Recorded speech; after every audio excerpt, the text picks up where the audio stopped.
Assalamualaikum. Waalaikumsalam warahmatullahi wabarakatuh. Silakan, dengan siapa, dari mana Ibu? Dengan Ibu Iyet dari Pekanbaru. Ya, Ibu Iyet, mohon maaf sebelumnya dikecilkan sedikit untuk volume televisinya Ibu ya.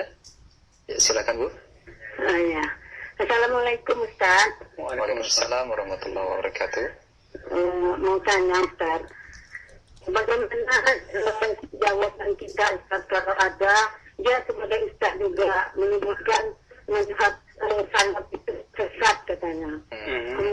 Kemudian katanya dia mau menang sendiri, mau benarnya sendiri, orang lain tidak benar gitu. Jadi apa yang yang benar harus kita jawab Ustaz? Baik, terima kasih. Saya sering mendapat kata-kata seperti itu Ustaz.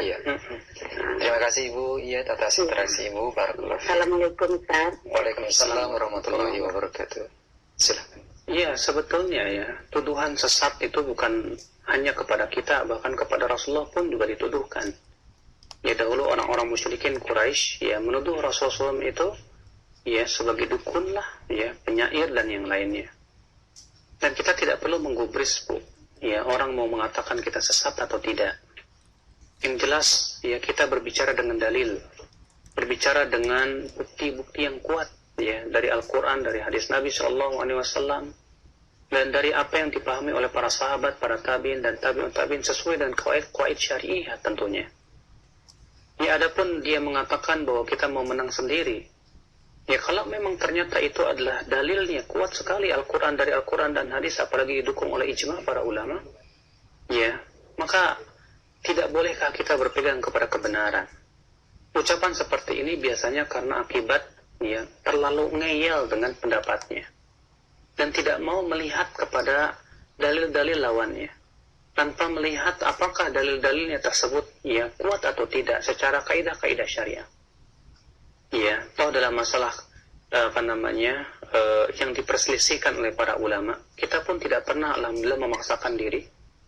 Ya, selama itu masing-masing mempunyai hujah-hujah yang kuat dan ini masalah perkara ijtihadiyah.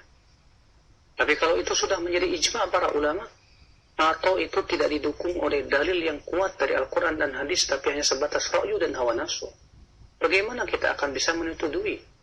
Adapun kalau kita membantah suatu pemikiran atau menyatakan kebid'ahan suatu perbuatan, ya, karena adanya hujah-hujah yang kuat yang menunjukkan kepada hal itu adalah perkara yang harus.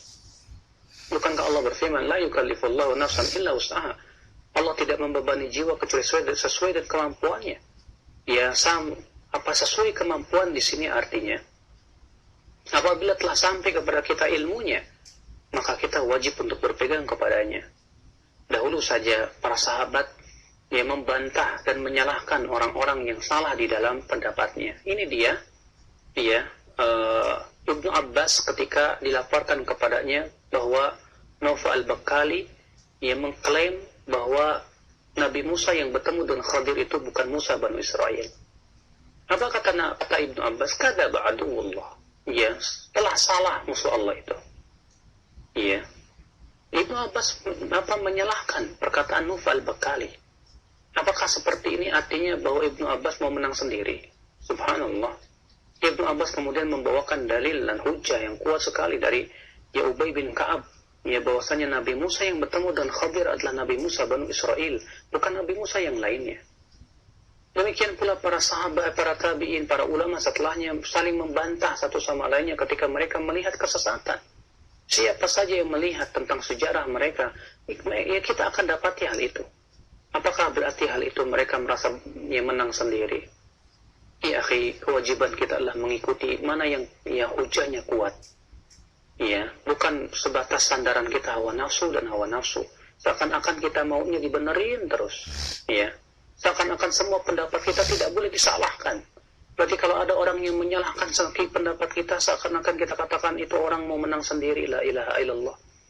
Ya, betapa piciknya kalau begitu pemikiran seperti ini. Betapa kerdilnya jiwa kita untuk tidak mau menerima kritikan yang membangun kepada kita. Ya, kalau seperti itu jadinya akhirnya semua orang nggak mau dikritik. Ya, akhirnya apa gunanya Allah menurunkan firman-Nya wa tawassaw bil haqqi wa tawassaw bis sabr? saling berwasiat tentang kebenaran dan saling berwasiat tentang kesabaran. Ya, buat apa Allah Subhanahu wa Ta'ala kalau begitu menurunkan ayat tentang amar ma'ruf nahi mungkar? Kita melarang dari kemungkaran, baik itu kemungkaran berupa akidah ataupun juga kemungkaran berupa apa? Ya, ibadah ataupun yang lainnya yang tidak pernah disyariatkan oleh Rasulullah SAW. Makanya, akhi, jadilah kita berjiwa-jiwa besar ya untuk bisa menerima kritikan orang. Kalau kita dikritik dan kita ternyata salah, akui saja, apa sih susahnya? Ya, kemudian kita rujuk kepada kebenaran. Kalau ternyata ya kritikan tersebut tidak salah, apa tidak benar ya? Tidak benar.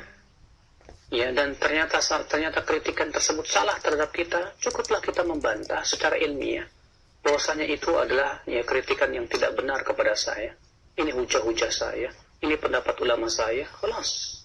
Adapun kemudian ya kita menganggap bahwa setiap orang yang mengkritik kita, meluruskan kita, dianggapnya ini menang sendiri dan yang lainnya, ya maka ini sungguh sangat tidak ilmiah dan sangat tidak sesuai dengan apa yang diperintahkan oleh Allah kepada kita berupa tawasau bil haqqi, tawasau bis sabar, wallahu a'lam.